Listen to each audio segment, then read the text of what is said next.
Booth கமிட்டியினுடைய அந்த இன்னும் note Vijay பிச்சு உதற போகிறார் இன்றைக்கின்னு பார்த்தா மேடையில் ஏறினார்.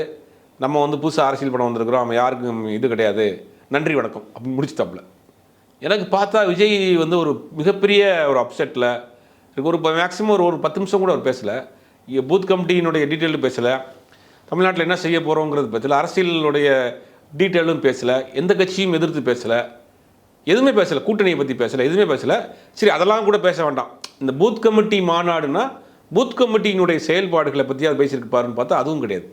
ஒரு 5 நிமிஷம் 7 நிமிஷம் பேசிட்டுருக்காரு, நன்றி வணக்கம்னு சொல்லிட்டு போயிட்டார். வேறு எதுவுமே அதை பற்றி டீட்டெயில் பேசலை.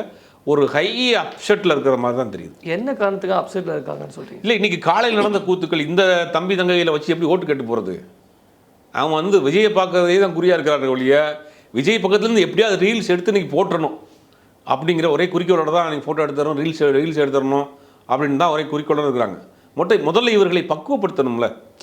இவர்களுக்கு முதல்ல பயிற்சி கொடுக்கணும், அரசியலை எப்படி பார்க்கணும், அரசியல் பயிற்சி கொடுக்கணும்.